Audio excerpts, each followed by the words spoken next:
তিনবারের সাবেক প্রধানমন্ত্রী ও বিএনপি চেয়ারপারসন বেগম খালেদা জিয়ার শারীরিক অবস্থা স্থিতিশীল হলেও কাটেনি শঙ্কা বলে জানিয়েছেন দলের সিনিয়র যুগ্ম মহাসচিব রুহুল কবির রিজভী। তার শরীর ঔষধ গ্রহণ করছে এবং তিনি মুখে তরল খাবার খেতে পারছেন বলেও জানান তিনি। এদিকে বিএনপির ভারপ্রাপ্ত চেয়ারম্যান তারেক রহমান লন্ডন থেকে ফিরতে চাইলে তাকে একদিনে ট্রাভেল পাস দেওয়ার কথা জানিয়েছেন পররাষ্ট্র উপদেষ্টা তৌহিদ হোসেন। ইমদাদুল্লাহ বাবুর রিপোর্ট। রাজধানীর এভার কেয়ার হাসপাতালের সিসিইউতে চিকিৎসা চলছে বিএনপি চেয়ারপারসন বেগম খালেদা জিয়ার। প্রায় এক সপ্তাহ ধরে এখানেই তার চিকিৎসায় দেশ বিদেশের চিকিৎসকরা নিরলস চেষ্টা চালাচ্ছেন। গণতান্ত্রিক অগ্রযাত্রার আন্দোলনে আপোষহীন এই নেত্রী যখন হাসপাতালের বেডে শয্যাশায়ী, তখন বাইরে তার সুস্থতার কামনায় উদ্বিগ্ন দলটির নেতাকর্মীরা। নফল নামাজ আদায়, কেউ প্রিয় নেত্রীর ফিরে আসার প্রার্থনায় চোখের অশ্রু ঝরিয়ে, আবার কেউ নিজের অঙ্গদান করার ঘোষণা দিয়ে অপেক্ষা করছেন হাসপাতালের বাইরে। আমার দেহে যত অঙ্গ লাগে তাকে দেওয়ার জন্য যদি ডাক্তার সাহেব নিয়ে যা, আমি সেটা দিতে প্রস্তুত। আমাদের দেশনেত্রীর জন্য আমি হাত ধরে জোর করে বলছি, আপনারা সবাই আমাদের দেশনেত্রীর জন্য দোয়া করবেন। তবে রোববার প্রায় 4 দিন পর কথা বলেছেন বেগম খালেদা জিয়া। ছোট ছেলে আরাফাত রহমান কোকোর স্ত্রী শামিলা রহমানের কাছ থেকে পানি চেয়ে খান তিনি। এরপর থেকে তাকে অল্প অল্প করে তরল খাবার দেওয়ার চেষ্টা করছেন চিকিৎসকরা।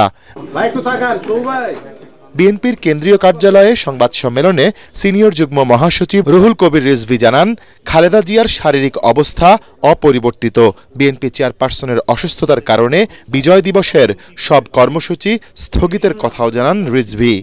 তার চিকিৎসকদের কাছ থেকেই আমি শুনেছি যে তার শারীরিক অবস্থা অপরিবর্তিত রয়েছে। দেশনেত্রী বেগম খালেদা জিয়ার শারীরিক অবস্থার কারণে আমরা এই কর্মসূচি স্থগিত রেখেছি। আপনারা কাছে আবেদন, আপনারা আল্লাহর কাছে দোয়া করবেন।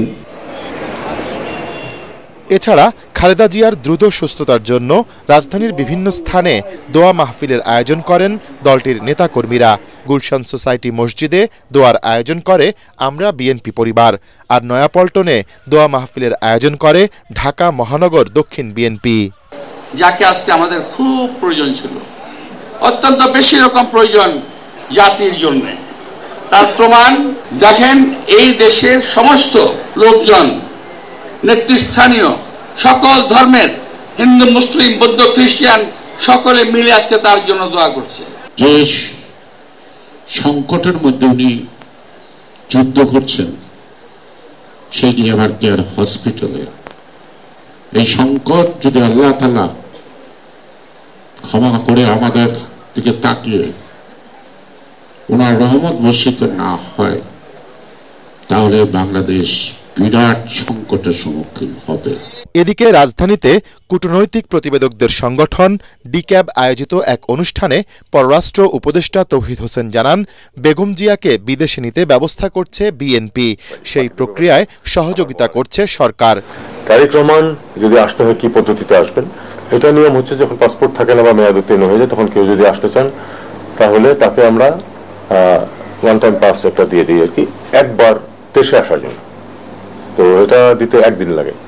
কাজে এটা উনি যদি আজকে বলেন যে উনি আসবেন, আগামীকাল আমরা এটা দিয়ে পরশুদিন উনি প্লেনে উঠতে পারবেন, কোনো অসুবিধা নেই। গত রোববার হঠাৎ ৭৯ বছর বয়সী খালেদা জিয়ার শ্বাসকষ্ট দেখা দিলে দ্রুত তাকে হাসপাতালে আনেন চিকিৎসক দল। ইমদাদুল্লাহ বাবু, ATN বাংলা, ঢাকা। আওয়ামী লীগ সরকারের সময় চাকুরিতে বৈষম্য, বঞ্চনা, অবিচার ও প্রতিহিংসার শিকার অবসরপ্রাপ্ত বরখাস্ত হওয়া সশস্ত্র বাহিনীর সদস্যদের ন্যায় বিচার নিশ্চিত করার কথা জানিয়েছেন প্রধান উপদেষ্টা ডক্টর মোহাম্মদ ইউনূস। রাষ্ট্রীয় অতিথি ভবন যমুনায় অবসরপ্রাপ্ত বরখাস্ত কর্মকর্তাদের আবেদন পর্যালোচনা করে সুপারিশের জন্য গঠিত কমিটি প্রধান উপদেষ্টার কাছে প্রতিবেদন হস্তান্তর করে। এ সময় প্রধান উপদেষ্টা বলেন, প্রতিবেদনে অবিচার ও বঞ্চনার যে পূর্ণাঙ্গ চিত্র তুলে ধরা হয়েছে তা কল্পনার বাইরে। এ সময় পূর্ণ পেশাদারিত্ব ও নির্মোহ থেকে সত্য বের করে আনায় কমিটির সদস্যদের ধন্যবাদ জানান তিনি। এদিকে বিগত সরকারের আমলে বিমান বাহিনীতে বঞ্চিত ও বৈষম্যের শিকার 12 কর্মকর্তাকে স্বাভাবিক অবসর প্রদান, পদোন্নতি, অবসর পূর্ব পদোন্নতি, বকেয়া বেতন ভাতা ও আনুষঙ্গিক সুবিধা নিশ্চিতে সুপারিশ করেছে কমিটি।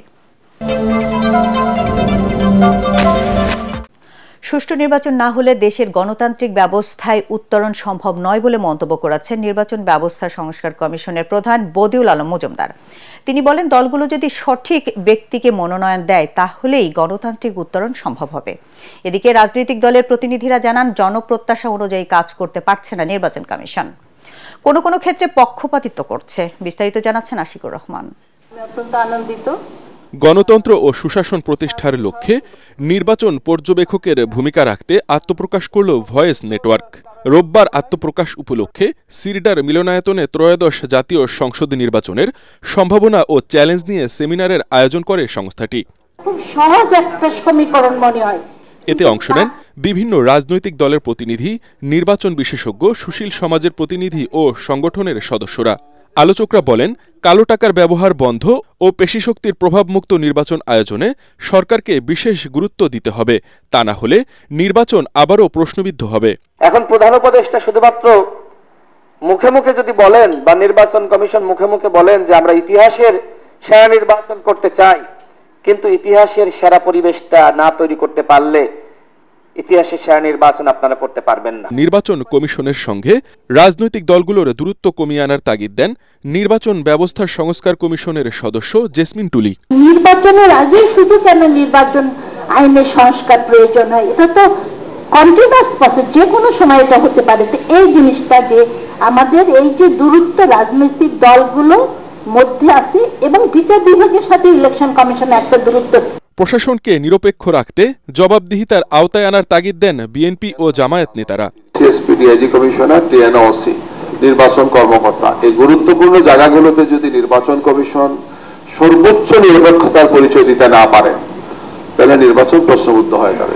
সিসি ক্যামেরা কিংবা অবৈধ অস্ত্র উদ্ধার কিংবা অন্যান্য যা কিছু আছে সবকিছু পদ্ধতি আপনি যত কিছুই নির্ধারণ করেন, মানসিকভাবে যদি আমরা আমাদেরকে নিজেদেরকে ভেতর থেকে অন্তর থেকে ধৌত করতে না পারি, পরিষ্কার করতে না পারি, তাহলে অন্য কোনো বিষয় দিয়ে কোনো কিছু হবে, আমি অন্তত এটা বিশ্বাস করি না। নির্বাচন ব্যবস্থা সংস্কার কমিশনের প্রধান বদিউল আলম মজুমদার বলেন, সুষ্ঠু নির্বাচন না হলে গণতান্ত্রিক ব্যবস্থায় উত্তরণ সম্ভব নয়। নির্বাচন একটা একদিনের বিষয় না, নির্বাচন একটা দীর্ঘমেয়াদী প্রক্রিয়া। নির্বাচন এই সাইকেল বলা হয় এটাকে। তো এই সাইকেলটা যদি সঠিকভাবে যে এটা যদি কার্যকর না হয়, সাইকেলটা যদি যেইভাবে হওয়ার কথা সেইভাবে যদি ওটা যে বাস্তবায়িত না হয়, তাহলে নির্বাচনের দিনে পর্যবেক্ষণ করাটা পণ্ডশ্রম। নাগরিক সমাজকে তাদের ভূমিকা পালন করতে হবে বলেও এ সময় উল্লেখ করেন বদিউল আলম মজুমদার। 14,600 আশিকুর রহমান, এটিএন বাংলা, ঢাকা।